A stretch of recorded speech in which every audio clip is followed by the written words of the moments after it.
68 z noci 20.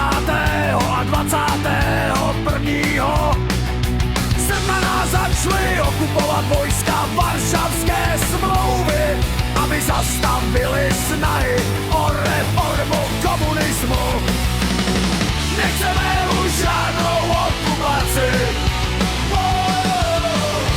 která zabíjí populaci českého národa v roce 1968.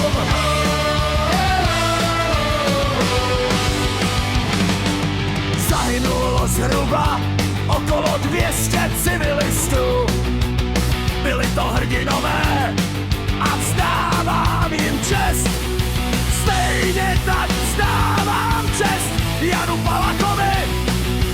Nechceme už žádnou okupaci, která zabíjí populaci českého národa.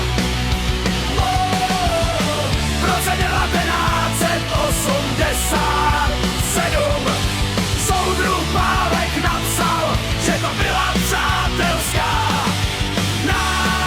návštěva, totalitu ani okupaci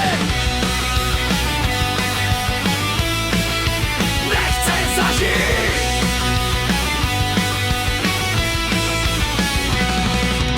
Evropská unie je totalita, stejná jak za Komančů. Nechceme už žádnou okupaci, která zabíjí populaci českého národa v roce 1968.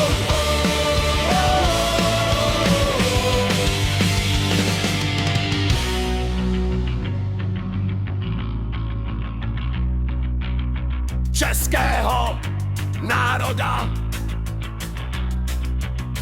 Českého národa!